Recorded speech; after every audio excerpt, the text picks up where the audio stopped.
कोशिश करूंगा टाइम से आ जाऊं। देवर जी सुनिए ना, देवर जी आपके भैया 1 मिनट अंदर बुला रहे हैं, आ जाइए। ठीक है भाभी, मैं आता हूँ, आप चलिए। अरे कहाँ जा रहे हो तुम? अभी तो बताया, भाभी ने बुलाया ना, भैया बुला रहे हैं अंदर। अरे ऐसे ही बुला रहे होंगे, वो कोई काम करवाना होगा तुमसे और क्या। बोल रहे होंगे बैंक का काम कर दो, यहाँ का काम कर दो। तुम्हें तो ना वो विल्ला ही समझते हैं। देखो तुम्हारा ऑफिस है, तुम ऑफिस जाओ। जितना भाभी ने बोला है, और अगर भैया बुला रहे तो कुछ अर्जेंट ही होगा ना।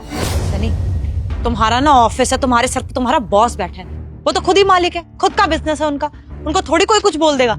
लेकिन तुम लेट हो जाओगे ना तो तुम्हारा बॉस सुनाएगा तुम्हें 2 बातें और।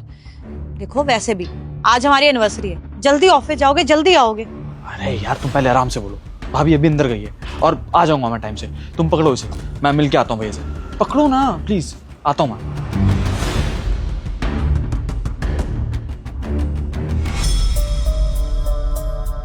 क्या हुआ भाई, तुम छोटे को बुलाने गई थी, आया नहीं वो? बोल दिया मैंने, आ रहा है। भैया बुलाया आपने, बताइए। एक बार सुनो तो सही, किस काम के लिए मेरे पति को बुला लिया है? हाँ छोटे,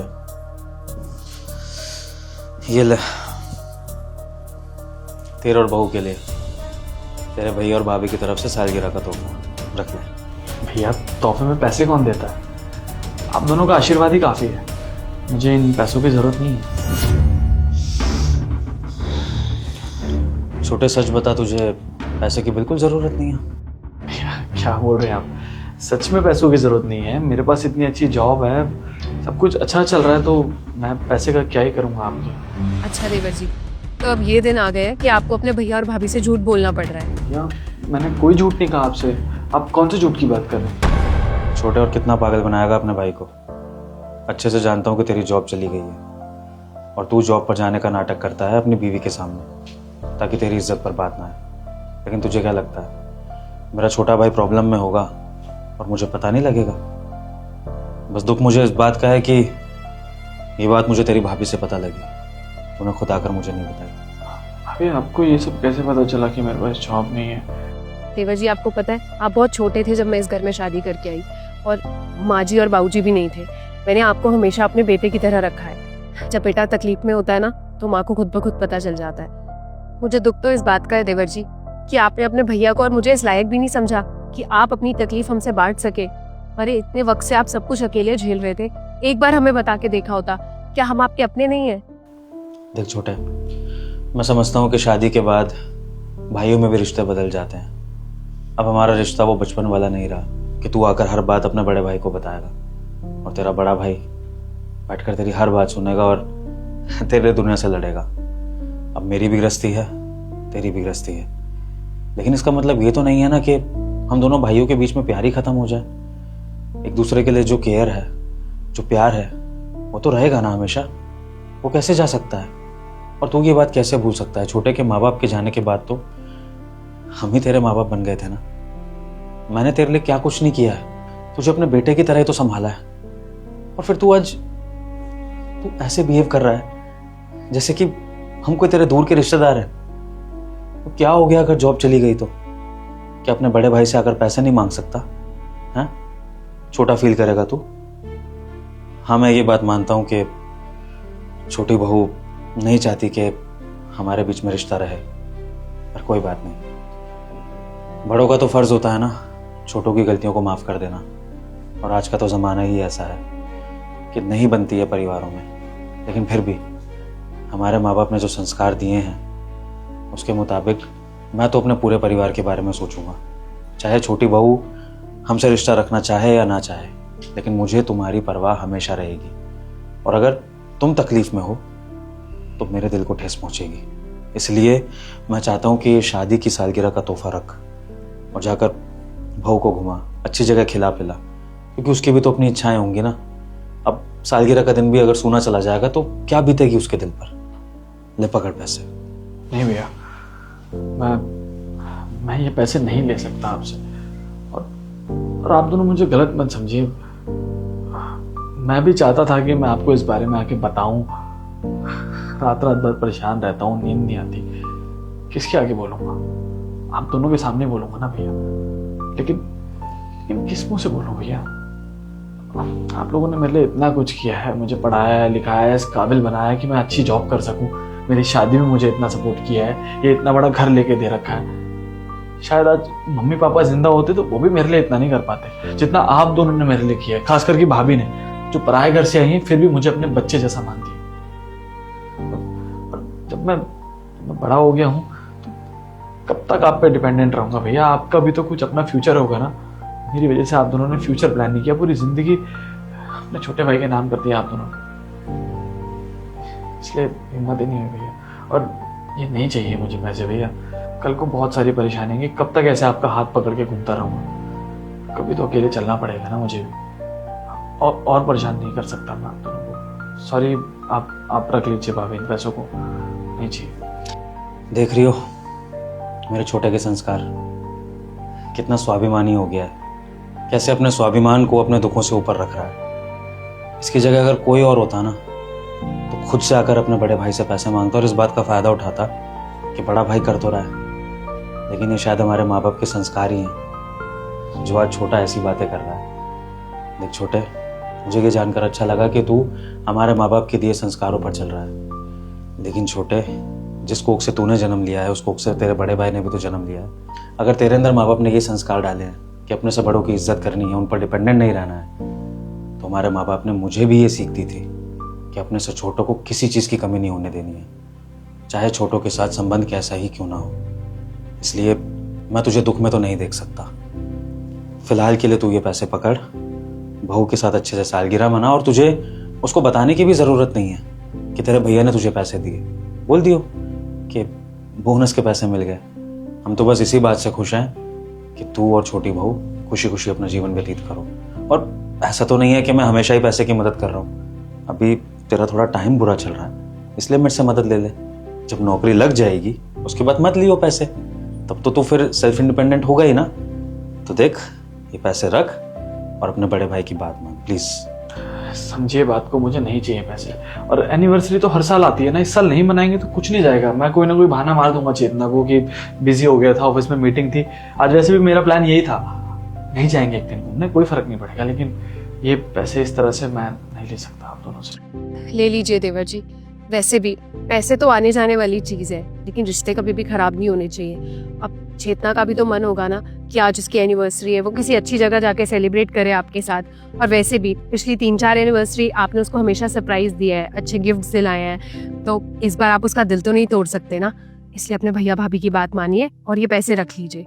और हाँ, हो सके तो चेतना को ये बात मत बताइएगा कि ये पैसे हमने दिए हैं, कहीं ऐसा ना हो कि उसको कुछ और फील हो जाए। एक बात ये भी समझ कि वो बेचारी दूसरे घर से आई है, उसकी क्या गलती? अगर तेरे ऊपर दुखों का पहाड़ टूट पड़ा तो एक पत्नी तो पति से यही एक्सपेक्ट करती है ना कि वो उसकी सारी इच्छाएं पूरी करे। तो अब अगर वो इच्छाएं तेरे बड़े भाई और भाभी के थ्रू पूरी हो रही तो क्या दिक्कत है इसमें? तो ये पैसे पकड़ और अब अपने बड़े भाई और अपने भाभी का मान रख, समझा? ये ले। थैंक यू सो मच भैया, थैंक यू सो मच भाभी। सच में कुछ अच्छे कर्म किए होंगे मैंने पिछले जन्म में, जो मुझे ऐसे भैया भाभी नहीं, ऐसे माँ बाप मिले जो मेरा इतना ख्याल रखते हैं। थैंक यू मत बोल, जा फटाफट से जो भी है अपना काम वाम निपटा, इंटरव्यू देना है वो दे, और छोटी बहू को अच्छे से घुमाइयो फिराइयो, घुमाने में कोई कमी मत छोड़ियो, ठीक है? और जहाँ जो उसका मन करे वो उसको खिलाइयो। लेकिन छोटे, मैं ये ज़रूर चाहता हूँ कि छोटी बहू भी हमारे साथ बैठे उठे और उसके मन में भी हमारे लिए इज्जत जगे, क्योंकि हम तुम दोनों का बुरा नहीं चाहते हैं, तुमसे प्यार ही करते हैं। शायद उसे ऐसा लगता होगा कि हम दोनों तुम पर हावी होते हैं, तुम पर हुक्म चलाते हैं, पर ऐसा कुछ नहीं है। इस घर में जितना कुछ हमारा है उतना ही कुछ तुम्हारा भी है, और कभी तुम्हें किसी चीज़ की कोई बंदिश नहीं रखी है। हम तो चाहते हैं कि पूरा परिवार मिलजुल कर रहे, लेकिन अगर फिर भी परिवार ऐसे ही चलना है तो बस इतना चाहते हैं कि सब सुख से रहे, किसी के ऊपर कोई दुख परेशानी ना है, ठीक है? समझ सकता हूँ भैया, कभी कभी मुझे ये चीज़ खलती है, लेकिन थोड़ा सा बचपना है चेतना में। अपने घर से आई है, 2 भाई है नहीं उसके घर में, तो शायद हमारे बीच के बॉन्ड को वो समझ नहीं पा रही है, लेकिन समझ जाएगी भैया, आई प्रॉमिस, मैं समझा दूंगा उसको। और जॉब वगैरह की टेंशन लेने की भी ज़रूरत नहीं है, मैं जगह जगह बात कर रहा हूँ, कहीं ना कहीं अच्छी कंपनी में तेरी जॉब लगवा दूंगा। और अगर नहीं भी लगती, तेरे भाई का बिजनेस तो है ही, जब मन आए तब मेरे ऑफिस आ जाइयो, और जितना तुझे जैसे काम करना है, जितना पैसा चाहिए वो मुझे बता दी। बस आगे से कभी ये मत करियो कि तुझ पर कोई दुख है और तू हमें नहीं बता रहा, क्योंकि तेरा बड़ा भाई होने के नाते मैं ये जरूर चाहता हूँ कि तू भले ही हमें अपने सुख में शामिल ना करे, लेकिन अपना दुख हमसे जरूर बांटेगा, समझा? जी भैया। चल अब जाकर अपनी अच्छे से एनिवर्सरी मना। और हाँ, आज मेरी गाड़ी लेकर जा, बाहर टेबल पे चाबी रखी है, गाड़ी में घुमा बहू को, ओके? ठीक है भैया, थैंक यू भाभी।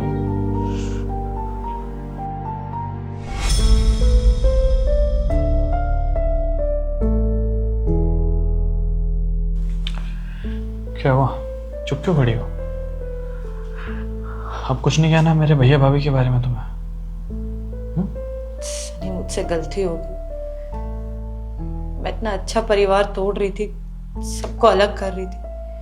मुझे लगा कि भैया भाभी सिर्फ हम पे ऑर्डर चलाते हैं, लेकिन नहीं, वो हमसे प्यार करते हैं, हमें अपने बच्चों की तरह समझते हैं। उसी हक से हमें बस 2 काम बोल देते हैं और पता नहीं क्या क्या सोचती रहती थी।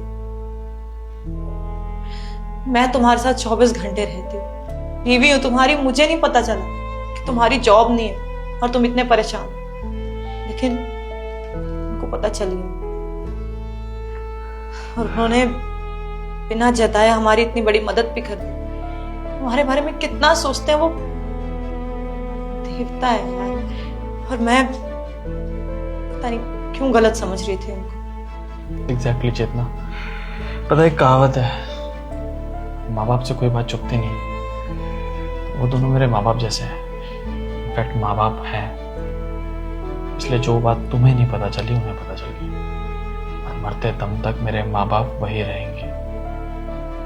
और मैं तुम्हें गलत नहीं मानता, हो सकता है तुम्हारे कुछ पास्ट एक्सपीरियंस तुम्हारे चाचा ताऊ या किसी के साथ तुमने ये सब चीज़ें देखी होगी जहाँ भाइयों में प्यार तो होता है लेकिन सिर्फ मतलब का।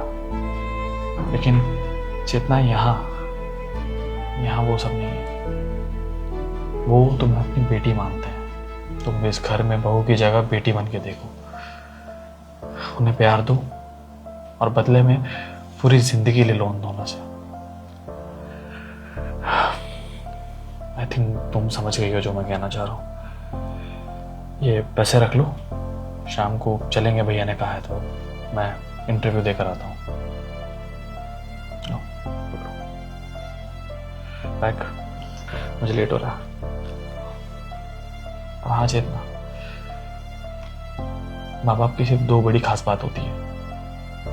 एक, वो बिना बोले सब कुछ समझ जाते हैं। दूसरा, वो अपने बच्चों के लिए सैक्रिफाइस करना जानते हैं। मैंने उनको मेरी नौकरी के बारे में नहीं बताया, लेकिन उनको सब कुछ पता चल गया। और दूसरी चीज, तुम जानती हो भैया गाड़ी के बिना कहीं नहीं जाते हैं, इवन उन्हें बाइक ठीक से चलानी भी नहीं आती है। लेकिन मेरी खुशी के लिए आज उन्होंने अपनी गाड़ी दे दी मुझे। और भाभी के चेहरे पे ना मुझे हल्की सी शिकन नहीं दिखी कि उन्हें इस बात से कोई प्रॉब्लम है। तो मेरे माँ बाप अंडरस्टैंडिंग और सेक्रीफाइस दोनों करना जानते हैं मेरे लिए। प्लीज कदर करो इन दोनों की। सनी, आज शाम को डिनर पे भैया भाभी को भी लेके चलते हैं। एनिवर्सरी है, पूरी फैमिली साथ में सेलिब्रेट करेगी, अच्छा लगेगा। ठीक है, लेकिन ये बात भैया भाभी को तुम जाकर कहोगी, अच्छा लगेगा उन्हें। ठीक है, मैं भाभी से बात करती हूँ। फिलहाल मैं लेट हो रहा हूँ, चलता हूँ, ध्यान रखो।